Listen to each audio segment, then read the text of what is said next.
एक सुनहरे समय की कहानी है जब एक गरीब किसान और उसकी पत्नी एक छोटे से गांव में रहते थे। वह अपनी मेहनत और संघर्ष के जरिए अपने रोजमर्रा के जीवन को बिता रहे थे। उनका दिन खेत में काम करते हुए और रात अपने छत के नीचे गुजारते हुए बीतता था। किसान का नाम धनराम था और उसकी पत्नी का नाम रमिला था। धनराम एक बहुत ही मेहनती और ईमानदार किसान था। वह अपनी छोटी सी जमीन पर अनाज और सब्जियां उगाता था, जो कि उसके और उसके परिवार का पेट भरने के लिए ही काफी था। लेकिन फिर भी उनका जीवन बहुत संघर्षमय था। उनकी पत्नी रमिला भी उनके साथ हर कदम पर होती थी। वह भी बहुत मेहनती थी और उन्होंने कभी भी अपने पति की मेहनत को साथ छोड़ने का सोचा ही नहीं। धनराम की मां, जिनका नाम गंगा बाई था, भी उनके साथ रहती थी।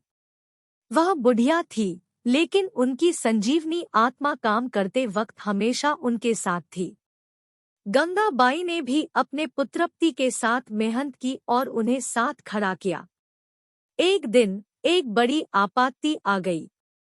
गंगा बाई की सेहत बिगड़ने लगी और वह बिना किसी इलाज के ही गमवार दिन में बिताने लगी।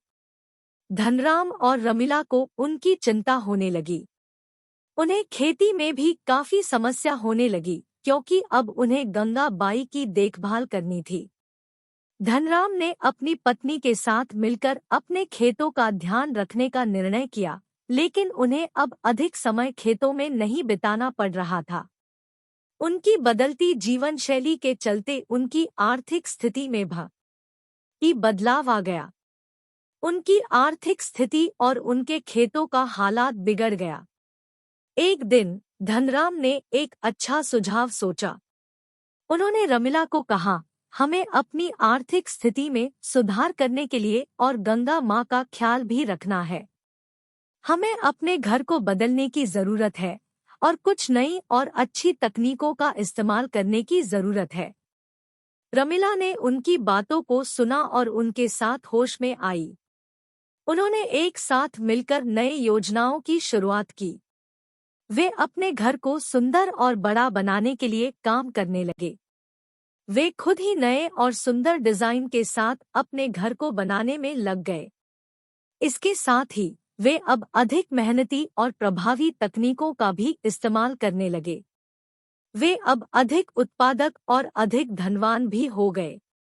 गंगा माँ की देखभाल में भी सुधार आया।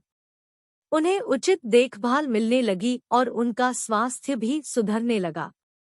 धनराम और रमिला की मेहनत और साथीत्व ने उन्हें सफलता की नई ऊंचाइयों तक पहुंचा दिया। उन्होंने अपनी बदलती जीवन शैली और संघर्ष के बावजूद अपने सपनों को पूरा किया। इस कहानी से हमें यह सीखने को मिलता है कि जीवन में किसी भी मुश्किल से लड़ने का सही तरीका है साथ मिलकर उससे निपटना। धनराम और रमिला की यह कहानी हमें यह सिखाती है कि मेहनत, संघर्ष और ईमानदारी से किसी भी बाधा को पार किया जा सकता है। Which story did you like? Tell us in the comment box and like and share. Don't forget to subscribe to our story.